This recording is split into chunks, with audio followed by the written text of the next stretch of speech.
What's going on, golf addicts? Welcome to Tour Junkies After Dark, presented by DK Sportsbook. It is the Open Championship week from Royal Liverpool in Hoylake, and we're pumped. We're coming off of a great Genesis Scottish Open. Rory McIlroy getting it done for the people. I had Bobby McIntyre 80-1, who he beat on the last hole, but that's okay. Let's move on.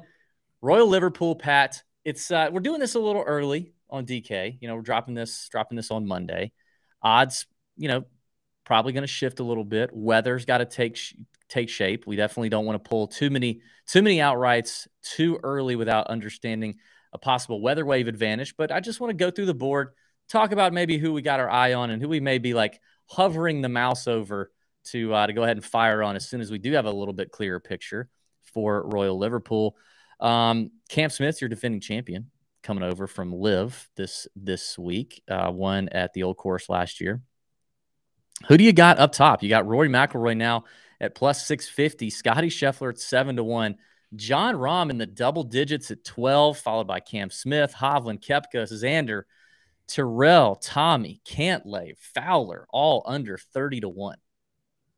Yeah, I mean, when I look at this range, it's hard to kind of like completely fade like a Rory and a Scheffler just because, those two are playing such good golf. But I don't like the numbers on either of them. So if I'm going down here in this area, there's two that really stand out. One is Fleetwood at 22-1, which I think, looking at the DK odds is a very good number for Fleetwood based off what I've seen in other places. So I do like Tommy Fleetwood. I like Brooks Koepka a lot at 20-1.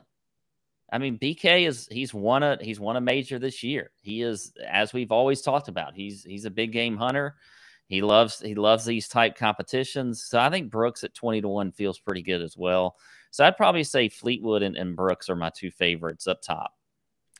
Do you think Hatton or Fleetwood, and I guess your answer is Fleetwood based on what you just said, do you think, do you think Fleetwood is more ready to win? If you had to pick one that's going to win first, which one is more ready, do you think? Assuming that the win is coming for one of them. Yeah, I feel like Fleetwood. He's been so close. And I know Hatton has too. Hatton's had a good year. But I still feel like Fleetwood has just, had some wins right there in his grasp and just hasn't been able to do it. But he continues to play very solid. Yeah. So I think it's Fleetwood for me. And Hatton still has a little bit of an issue with, and his temper stuff is funny. Like, I love when he's cussing at his putter and he's doing all these things. It's pretty funny. But that can get to you in a major too. That can derail you.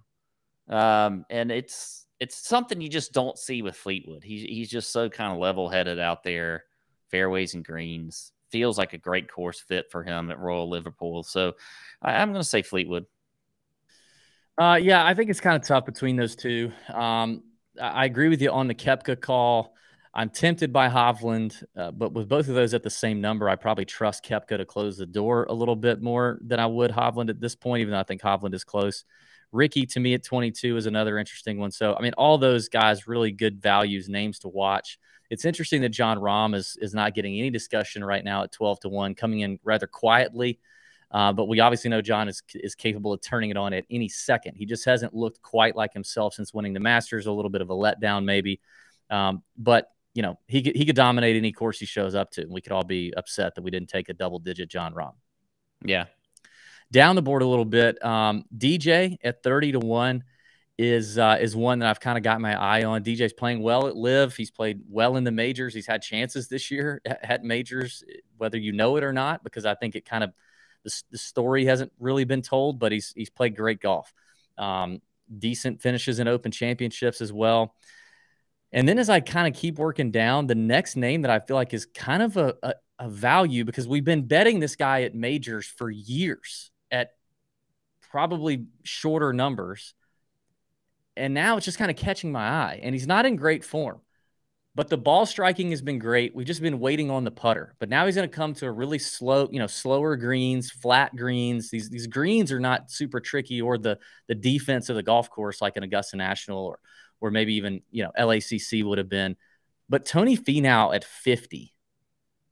Yeah, that feels really good, clicking that one. I mean, I've been betting the hell out of Tony for Yeah. years at 30 and 35, maybe 40. You know, and it does, it would shock me if he goes his career without winning a major. Like, he's just too good of a player. He translates on long courses, short courses. The short game is solid. The iron play, like I said, has not left him. It's just been the putter has been cold. Yeah, and a good open history. So Good open history, yeah. and I think as we were just talking about on our other show that maybe getting on these putting surfaces a little bit different than you typically see elsewhere. I think maybe that could be a good thing for his putting. So, Who else you like in this range? well, you mentioned DJ. I really like DJ. I like Tom Kim, who I had him on my betting card last week. He was up there, had doubled his 18th hole to finish. He was in solo third, and then he dropped to like sixth, I guess. But Tom Kim's coming back around. His scrambling was good last week. His putting was good. So I like Tom Kim at 35-1. Right next to him, Shane Lowry at 35-1 also. Another guy. It's good. He just likes this type golf, and he's won an Open Championship before. So I like him also. I think, and just in the mid-range, I also I was with you on Finau. So outside of that, without going a little bit higher, those are my favorites. Well, as we start to keep getting a little bit longer, I'm going to go back to Robert McIntyre, who just, posted a great number on Sunday to lose to Rory by 1 at the Genesis Scottish, has a great open record in only 3 starts, 2 top 10s. The Scottish Sun at 70-1. I still like it. I think before Sunday, he was over 100-1, but the guy is the real deal. And at 70-1, it feels nice. And then Taylor Gooch at 75-1, who just has been dominating the live circuit this year with 3 wins. I think Gooch is good at 75-1, good iron player. I like both those guys before we kind of get into the triple digit bombs, if we have any of those. Yeah, 100%. I'm with you on Gooch at 75-1. Patrick Reed is at 71. Kind of feeling that a little bit. I just, you never know with him, but I do think that's a pretty good number at 70-1. And outside of that, I'm getting into these bigger numbers, which I think there's some good plays in here. Yeah, there's some guys that you're clicking on at 100-1 and over who could definitely win. Well, who do you like? I think Brian Harman could win. He's at 100-1. I think, Usti, we know, can win an Open Championship because he's done it. He's at 110-1. The Open likes old guys too. Yeah. The form hasn't quite been there for him, but I like that number. A guy like Joaquin Niemann is 130-1. Like that. That's huge. There's 3 others here. Sepp Straka, 180-1. Harris English, 180-1. Both guys that I think could win here. Gary Woodland is at 200-1. U.S. Open champ. I like Gary. So that's as high as I'm going, is up there at Gary at 200-1. I would add Brandon Grace at 200-1. It's not. Yeah. I guess maybe the Grace play would be a little dependent on how the course is set up to play. Like early in the week, we're thinking it might be pretty soft. So it might play more like it did in 2014 when Rory won. Kind of soft to play a little bit longer. I don't know that that's best for Brandon Grace. He's probably better in firm and fast conditions. It doesn't look like we're going to get that, but yeah. All right, that's the outright market. Let's take a look at a couple top 20s. Let's see. I mean, if we were to talk through some locks at plus money in the top 20 space, the trio of Fleetwood, Hatton, and Fowler all make a lot of sense to me. All at like even money or plus 105. But let's look at some bombs. I mean, we were just talking about some. I mean, those bomb outrights are one thing, but they're probably all best played as top 20s or some sort of finish position placement bet. Who do we like? Let's see. Well, I mean, I think Bryson at plus 210 is interesting. Oh, I was going to wait. You want to go even further than that? Yeah. Okay. Well, I think I love Jordan Smith at 6-1. Jordan Smith is 6-1. He just finished 12th at the Genesis Scottish. He's got major championship experience.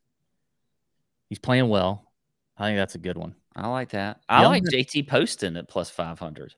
Poston and Byung-Hun An and Gary Woodland's right there at 5. Yeah. Those 3 at 5-1 are all interesting. Ben On's got he's been in 8 Open Championships, just finished 3rd. Genesis Scottish. Poston just finished 6th. the Genesis Scottish and 6 at the John Deere before that. It's playing really well. Agree with you there. Neiman's at plus 360. Yeah. Siwoo at plus 360. I mean, as tempted as I would be to take Siwoo outright, I don't know that his head is good enough. Like his brain, his mental capacity on the course is good enough to do it. But a plus 360 top 20, I could see it happening. 3-1 Brian Harmon top 20. Yeah, I like that too. I was trying to go way down here and see if there was anybody I could potentially take. Super nuclear bomb. Could you go Scott Stallings at plus 1,200? Yeah, I mean it wouldn't. I think I could find one longer than that though. Maybe not. Let's see. Marcel Seam, 14-1. Okay, I don't mind it. You know, I mean, he's playing really good golf too. Yeah. And honestly, if I'm in the Scott Stallings 12-1 range, I might actually rather have Romain Langasque. I mean, Stallings is playing like hot trash right now. Langasque is doing it on the DP World Tour and at least just had a really good finish, T25 at the Genesis. Yeah. All right. Tour Junkies After Dark, presented by DK Sportsbook. Check out all the good Open Championship content on DK. DK Nation, Pat Mayo, our channel, Tour Junkies channel. You can search it on YouTube if you haven't already. Have a great week at the 151st Open Championship. See you out.